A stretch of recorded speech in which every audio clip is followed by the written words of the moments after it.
नमस्कार दोस्तों, आज मैं आप लोगों को संकट चतुर्थी के व्रत की कहानी बताने जा रही हूँ। संकष्टी का मतलब संकट हरी है, यानी संकटों का हरण करने वाली चतुर्थी। इस व्रत से विघ्नहर्ता गणेश बड़े प्रसन्न होते हैं। महिलाएं अपने पुत्रों की मंगल कामना और दीर्घायु के लिए इस दिन निर्जला व्रत रखती हैं।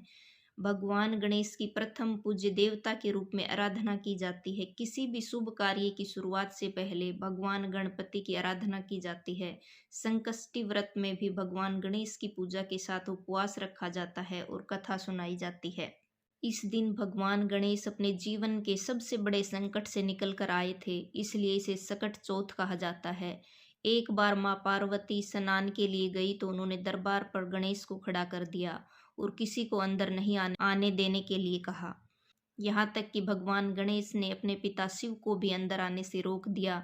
भगवान शिव क्रोधित हो गए और उन्होंने अपने त्रिशूल से गणेश का सिर धड़ से अलग कर दिया। पुत्र का यह हाल देख माँ पार्वती विलाप करने लगी और अपने पुत्र को जीवित करने का हठ करने लगी। जब माँ पार्वती ने शिव से अनुरोध किया तो भगवान गणेश को हाथी का सिर लगाकर दूसरा जीवन दिया और गणेश गजानन कहलाने लगे। इस दिन से भगवान गणपति की प्रथम पूज्य के रूप में आराधना की जाने लगी। तभी से यह तिथि गणपति पूजन की तिथि के नाम से जानी जाती है। यह व्रत माघ कृष्ण पक्ष चौथ को किया जाता है। इस दिन विद्या, बुद्धि, वारिधि, गणेश तथा चंद्रमा की पूजा करनी चाहिए। दिन भर व्रत रहने के बाद सायंकाल चंद्र दर्शन पर दूध का अर्घ देकर चंद्रमा की विधिवत पूजा की जाती है। तो आइए कहानी पढ़ते हैं। कथा। एक बार विपदाग्रस्त देवता भगवान शंकर के पास गए। उस समय भगवान शिव के सम्मुख स्वामी कार्तिकेय तथा गणेश भी विराजमान थे। शिव जी ने दोनों बालकों से पूछा, तुम में से कौन ऐसा वीर है जो देवताओं का कष्ट निवारण करे। तब कार्तिकेय ने अपने को देवताओं का सेनापति प्रमाणित करते हुए देव रक्षा योग्य तथा सर्वोच्च देव पद मिलने का अधिकारी सिद्ध किया। यह बात शिव जी ने गणेश की इच्छा जाननी चाही। तब गणेश जी ने विनम्र भाव से कहा कि पिताजी, आपकी आज्ञा हो तो मैं बिना सेनापति बने ही सब संकट दूर कर सकता हूँ। बड़ा देवता बनावे या न बनावे, इसकी मुझे कोई इच्छा नहीं है। यह सुन हंसते हुए शिव ने दोनों लड़कों को पृथ्वी की परिक्रमा करने को कहा तथा यह शर्त रखी कि जो सबसे पहले पूरी पृथ्वी की परिक्रमा करके आ जाएगा वही वीर तथा सर्वश्रेष्ठ देवता घोषित किया जाएगा।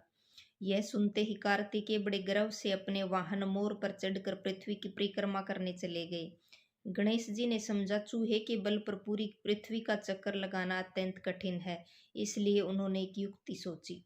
वे 7 बार अपने माता पिता की परिक्रमा करके बैठ गए। रास्ते में कार्तिकेय को पूरी पृथ्वी मंडल में उनके आगे चूहे का पद दिखाई दिया।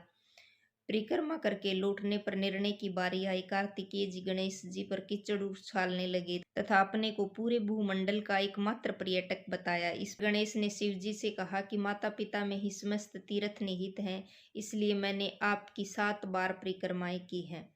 गणेश की इस बात को सुनकर समस्त देवगणों तथा कार्तिकेय ने सिर झुका लिया। तब शंकर जी ने उन्मुख खंड से गणेश की प्रशंसा की तथा आशीर्वाद दिया कि त्रिलोक में सर्वप्रथम तुम्हारी पूजा होगी। तब गणेश जी ने पिता की आज्ञा अनुसार जाकर देवताओं का संकट दूर किया।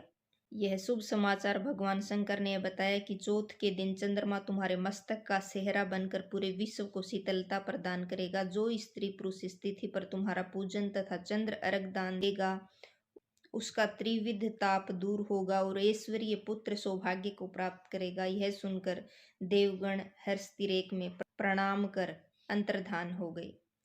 सकट चौथ की दूसरी कथा। किसी नगर में एक कुम्हार रहता था। एक बार जब उसने बर्तन पकाने के लिए आवा लगाया तो आवा में बर्तन नहीं पके। कुम्हार ने इसकी राजा से फरियाद की। राजा ने पंडित को बुलाकर कारण पूछा तो पंडित जी ने कहा कि हर बार आवा लगाते समय बच्चे की बलि देने से आवा पक जाया करेगा। एक बार सकट के दिन एक बुढ़िया के एकमात्र बालक की बारी आई।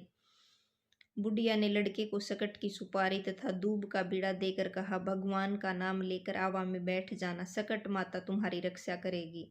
बालक भगवान का नाम लेकर आवा में बैठ गया। बुढ़िया सकट माता के सामने बैठकर पूजा करने लगी। पहले तो आवा पकने में कई दिन लगते थे, परंतु अब की बार एक दिन में ही आवा पक गया। बुढ़िया का बेटा भी आवे में से सुरक्षित निकल आया। नगर वासियों ने सकट की महिमा स्वीकार की। सकट की कृपा से अन्य बालक भी जी उठे।